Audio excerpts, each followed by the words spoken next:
ओम शांति।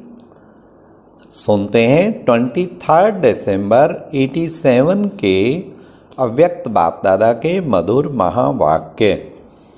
आज की अव्यक्त मुरली का टाइटल है मनन शक्ति और मगन स्थिति।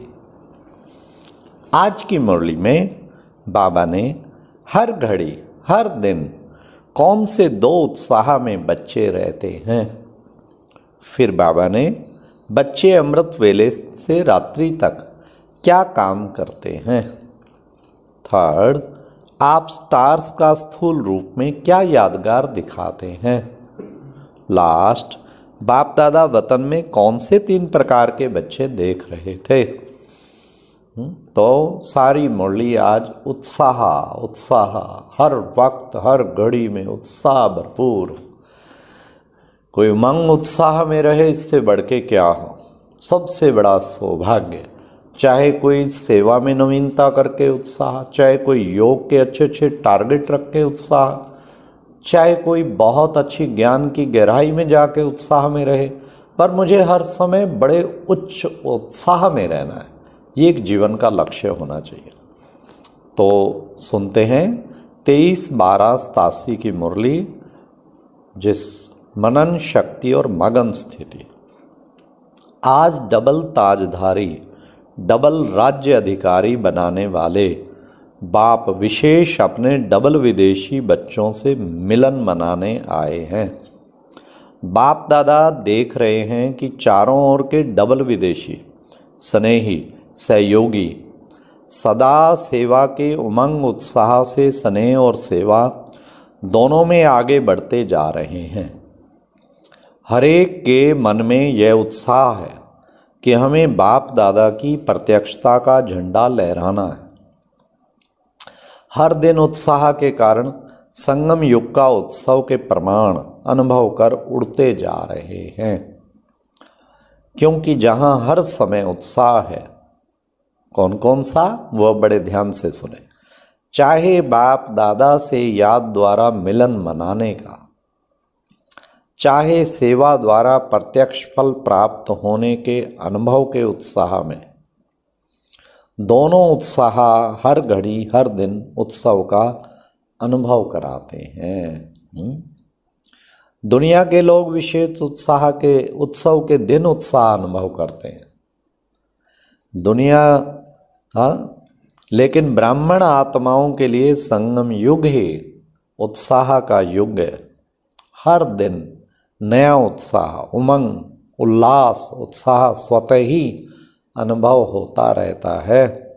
इसलिए संगम युग के हर दिन खुशी की खुराक खाते, बाप द्वारा अनेक प्राप्तियों के गुण गाते, डबल लाइट बन सदा उत्साह में नाचते रहते हैं। उत्सव में क्या करते हैं? खाते हैं और गाते हैं और नाचते हैं। अभी विदेश में विशेष क्रिसमस मनाने की तैयारियां हो रही हैं ना।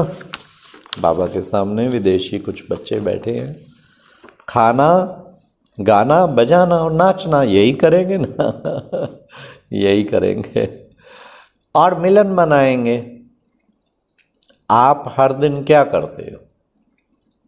अमृत वेले से लेकर रात्रि तक यही काम करते हो ना। सेवा भी करते हो, सेवा अर्थात ज्ञान डांस करते हो।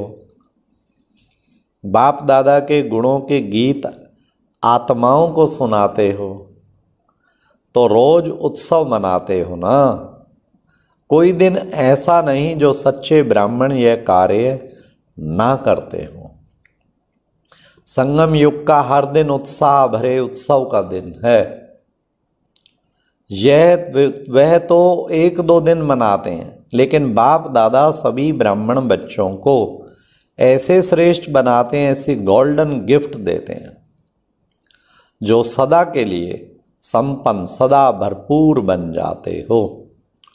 वो लोग क्रिसमस के दिन का इंतज़ार करते हैं कि क्रिसमस फादर आकर आज गिफ्ट देंगे। वह क्रिसमस फादर को याद करते और आप किशमिश जैसा मीठा बनाने वाले बाप को याद करते हो। इतनी गिफ्ट मिलती हैं जो 21 जन्म ये गिफ्ट चलती रहती हैं। वह विनाशी गिफ्ट थोड़ा समय चल समाप्त हो जाएंगी और ये अविनाशी गिफ्ट अनेक जन्म आपके साथ रहेंगी। जैसे वो लोग क्रिसमस ट्री को सजाते हैं, बाप दादा इस बेहद के वर्ल्ड ट्री में आप चमकते हुए सितारों को, संगम युगी श्रेष्ठ धरती के सितारों को, अविनाशी लाइट माइट स्टार सजाते हैं। आप स्टार्स का यादगार स्थूल चमकती हुई लाइट्स के रूप में दिखाते हैं। वह लाइट से सजाते या फूलों से सजाते हैं, यह किसका यादगार है? रूहानी खुशबूदार फूलों ब्राह्मण आत्माओं का। यह सब उत्सव आप संगम युगी ब्राह्मणों के उत्साह भरे उत्सवों के यादगार। संगम युग पर कल्प वृक्ष के चमकते हुए सितारे, रूहानी गुलाब आप ब्राह्मण आत्माएं हो। अपना ही यादगार स्वयं देख रहे हो। अविनाशी बाप द्वारा अविनाशी रतन बनते हो ना। डबल रूप का यादगार देख रहे हो। कौन कौन सा डबल रूप? संगम युग के रूप का यादगार भिन्न भिन्न रूप से रीति से दिखाते हैं, और दूसरा भविष्य देव पद का यादगार देख रहे हैं। ना सिर्फ अपने रूप का यादगार देखते हो, लेकिन आप श्रेष्ठ आत्माओं के श्रेष्ठ कर्मों का भी यादगार। वो कौन सा है? बाप और बच्चों के चरित्र का भी यादगार।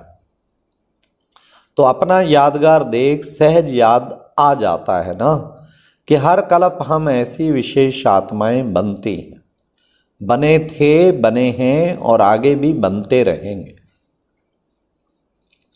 बाप दादा ऐसे सदा याद में रहने वाले, जिन्हों का यादगार अभी है, ऐसे बच्चों को देख हर्षित हो रहे हैं ना। याद में रहने वालों का ये यादगार है ना। याद का महत्व यादगार देख रहे हो ना। तो डबल विदेशी बच्चों को अपना यादगार देख खुशी होती है ना। बाप दादा को डबल विदेशी बच्चों को देख डबल खुशी होती है। क्यों? एक तो कोने कोने में कल्प पहले वाले बिछड़े हुए खोए हुए बच्चे फिर से मिल गए। खोई हुई चीज अगर मिल जाती है तो खुशी होती है ना। बाप तो सभी बच्चों को देख खुश होते, चाहे भारतवासी हो चाहे विदेशी। दूसरी बात डबल विदेशी बच्चों की है, जो भिन्न धर्म भिन्न रीति रस्म के पर्दे के अंदर छिपे हुए होते भी इस पर्दे को सहज समाप्त कर बाप के बन गए। यह पर्दा हटाने की विशेषता है। पर्दे के अंदर से भी बाप को जानने की विशेषता डबल विदेशियों की है। तो डबल खुशी हो गई ना। डबल विदेशी बच्चों का निश्चय नशा और अपना अलौकिक है। बाप दादा चारों ओर के डबल विदेशी बच्चों को विशेष सदा उत्साह में रहने वाले, हर दिन उत्सव मनाने वाले, हर दिन वरदाता बाप द्वारा विशेष वरदान व विशेष आशीर्वाद लेने की डायमंड गिफ्ट बड़े दिल से बड़े दिन के लिए दे रहे हैं। सदा उत्सव भरी जीवन भाव, सदा सहज उड़ती कला के अनुभवी श्रेष्ठ जीवन भाव। अच्छा, आज बाप दादा वतन में 3 प्रकार के बच्चों को देख रहे थे। 3 प्रकार कौन से देखे? नंबर 1 वर्णन करने वाले, नंबर 2 मनन करने वाले, नंबर 3 अनुभव करने में मगन रहने वाले। यह 3 प्रकार के बच्चे देश विदेश के सभी बच्चों में देखे। वर्णन करने वाले ब्राह्मण अनेक देखे, मनन करने वाले बीच की संख्या में देखे, और अनुभव में मगन रहने वाले उससे भी कम संख्या में देखे। वर्णन करना अति सहज है, क्योंकि 63 जन्मों के संस्कार है ना। एक सुनना, दूसरा जो सुना वह वर्णन करना, यह करते आए हो।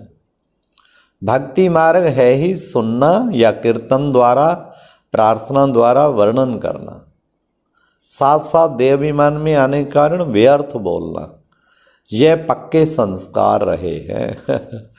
जहाँ व्यर्थ बोल होता है वहाँ विस्तार स्वतः ही होता है। सब चिंतन अंतर्मुखी बनाता है, पर चिंतन वर्णन करने के विस्तार में लाता है। तो वर्णन करने के संस्कार अनेक जन्मों के होने के कारण ब्राह्मण जीवन में भी अज्ञान से बदल ज्ञान में तो आ जाते हैं। ज्ञान को वर्णन करने में जल्दी होशियार हो जाते हैं। वर्णन करने वाले वर्णन करने के समय तक खुशी व शक्ति का तो अनुभव करते हैं, नो डाउट करते हैं, लेकिन सदा काल के लिए नहीं करते। मुख से ज्ञानदाता का वर्णन करने के कारण शक्ति और खुशी, यह ज्ञान का प्रत्यक्ष फल प्राप्त हो जाता है। लेकिन शक्तिशाली स्वरूप सदा खुशी स्वरूप नहीं बन सकते। फिर भी ज्ञान रतन है और डायरेक्ट भगवानोवाच है, इसलिए यथाशक्ति प्राप्ति स्वरूप बन जाते हैं। मनन करने वाले सदा जो भी सुनते हैं उनको मनन कर स्वयं भी हर ज्ञान की पॉइंट का स्वरूप बनते हैं। मनन शक्ति वाले गुण स्वरूप, शक्ति स्वरूप, ज्ञान स्वरूप और याद स्वरूप स्वतः ही बन जाते हैं, क्योंकि मनन करना अर्थात बुद्धि द्वारा ज्ञान के भोजन को हजम करना है। और स्थूल भोजन अगर हजम नहीं होता तो शक्ति नहीं बनती है, सिर्फ मुख के स्वाद तक रह जाता है। ऐसे वर्णन करने वाली को भी सिर्फ मुख के वर्णन तक रह जाता है। लेकिन यह बुद्धि द्वारा मनन शक्ति द्वारा धारण कर शक्तिशाली बन जाते। मनन शक्ति वाले सर्व बातों के शक्तिशाली आत्माएं बनते हैं। मनन करने वाले सदा स्वचिंतन में बिजी रहने के कारण माया के अनेक विघ्नों से सहज मुक्त हो जाते हैं, क्योंकि बुद्धि बिजी है तो माया भी बिजी देख किनारा कर लेती है। दूसरी बात, मनन करने से शक्तिशाली बनने के कारण सब स्थिति कोई भी परिस्थिति में हार नहीं खिला सकते। तो मनन शक्ति वाला अंतर्मुखी सदा सुखी रहता है। समय प्रमाण शक्तियों को कार्य में लगाने की शक्ति होने के कारण जहाँ शक्ति है वहाँ माया से मुक्ति है। तो ऐसे विजय बच्चे विजयी आत्माओं की लिस्ट में आते हैं। तीसरे बच्चे सदा सर्व अनुभवों में मगन रहने वाले। मनन करना ये सेकंड स्टेज है, लेकिन मनन करते हुए मगन रहना ये फर्स्ट स्टेज है। और मगन रहने वाले स्वतः ही निर्विघ्न हो जाते हैं, वाह। लेकिन उनसे भी ऊंची विघ्न विनाशक स्थिति रहती है, अर्थात स्वयं निर्विघ्न बन औरों को भी विघ्न विनाशक बन सहयोगी बनते हैं। अनुभव सबसे बड़े से बड़ी अथॉरिटी है। अनुभव की अथॉरिटी से बाप समान मास्टर ऑलमाइटी अथॉरिटी की स्थिति का अनुभव करते हैं। मगन अवस्था वाले अपने अनुभव के आधार से औरों को निर्विघ्न बनाने के एग्जाम्पल बनते हैं, क्योंकि कमजोर आत्माएं उन्हों के अनुभव को देख स्वयं भी हिम्मत रखती हैं, उत्साह में आती हैं, हम भी ऐसे बन सकते हैं। मगन रहने वाले आत्माएं बाप समान होने के कारण स्वतः ही बेहद की वैराग्य वृत्ति वाले, बेहद के सेवाधारी, बेहद के प्राप्ति के नशे में रहने वाले सहज बन जाते हैं। मगन रहने वाली आत्माएं सदा कर्मातीत अर्थात कर्म बंधन से न्यारी और सदा बाप की प्यारी हैं। अच्छा, सदा अपने को डबल राज्य अधिकारी, डबल ताजधारी, श्रेष्ठ आत्मा अनुभव करने वाले, सदा मनन शक्ति द्वारा मगन स्थिति का अनुभव करने वाले, सदा बाप समान अनुभवी मास्टर ऑलमाइटी अथॉरिटी स्थिति के अनुभवी मूर्त बनने वाले, सदा अपने शक्तिशाली पूज्य स्थिति को प्राप्त करने वाले, ऐसे नंबर 1 सदा विजयी बच्चों को बाप दादा का याद प्यार और नमस्ते। अच्छा, ओम शांति। ये एक प्रेरणादायक वीडियो है, जरूर देखें, कोई भी मिस न करे।